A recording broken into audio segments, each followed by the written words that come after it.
এত দৌড়াদৌড়ি করে অনেক স্পিডে দৌড়াও আমরা ট্রেনটা পেলাম না, কারণ ট্রেনটা একটু জন্য ছেড়ে দিল, কিছু করার নেই। যাই হোক, মাত্র 2 মিনিট, আর একটু আগে যদি ওই ট্রেনটা আসতো আসানসোল তাহলে হয়তো পেয়ে যেতাম। যাই হোক, এখন আমরা যাবো দুর্গাপুর, দেখি ওখান থেকে কোনো এক্সপ্রেস পাই কিনা ব্যান্ডেল যাওয়ার।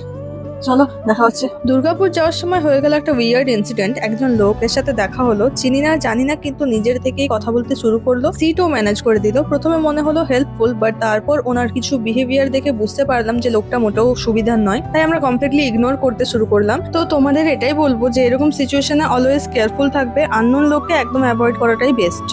অনেকবার প্ল্যানিং করার পরেও আমার আশা হয়নি, ফাইনালি চলে এলাম আজকে নিজের পুরোনো কাজের জায়গায়। প্রায় 1 বছর আমি এখানে জব করেছিলাম, যখন আমি পার্মানেন্টে জয়েন করিনি, এটা কন্ট্রাকচুয়াল ছিল।